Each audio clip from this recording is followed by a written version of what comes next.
Hello and welcome guys. आज हम बात करेंगे पैरोल के बारे में। जैसा कि आपने थंबनेल में देख ही लिया होगा, जब हम पैरोल शब्द की बात करते हैं या पैरोल के अर्थ की बात करते हैं तो इसमें यह देखा जाता है कि जो पैरोल है वह कैदियों को एक अस्थायी तौर पर रिहाई देने की एक प्रक्रिया होती है। जब हम इसके शब्द की बात करते हैं तो पैरोल जो है वो फ्रांसीसी शब्द पैरोल का जो अर्थ होता है वह होता है भाषण या बोले गए शब्द या वादा से इसकी उत्पत्ति को मानी जाती है। जब हम इसके पैरोल प्रक्रिया की बात करते हैं, पैरोल एक ऐसी प्रक्रिया है जिसमें किसी भी कैदी को, मान लो एक कैदी है, उसे सजा सुनाया जा चुका है और उसने अपने सजा का कुछ निश्चित समय काट लिया हो, तब उसे पैरोल दिया जाता है। अब हम बात करते हैं कि पैरोल देने के लिए इसमें क्या होता है कि इसकी कुछ प्रमुख शर्तें होती है।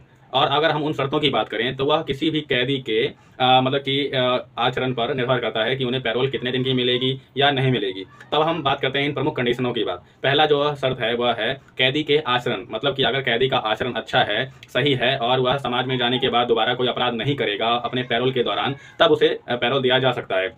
जब दूसरे शर्त की बात करते हैं तो उसमें अपराध की गंभीरता को देखा जाता है, मतलब कि जो कैदी है उसने किस प्रकार के अपराध को किया है, नहीं किया है, और उसकी संज्ञानता को देखने के बाद उसे पैरोल दिया जाता है। अब जब अगले शर्त की बात करते हैं तो अगले शर्त में देखा जाता है उस व्यक्ति के मतलब कि इतिहास को देखा जाता है, मतलब कि उसने अपने पिछले समय में कोई बड़ा क्राइम तो नहीं किया था, या उसने जो ये वाला अपराध किया है जिसकी सजा काट रहा है वो उसकी पहली अपराध है। मतलब कुल मिलाकर उस व्यक्ति के पूर्व जीवन को देखा जाता है कि उसने समाज में रहते हुए कोई पहले से कोई क्राइम नहीं किया था और यह जो सजा है उसकी पहली सजा है। ठीक है।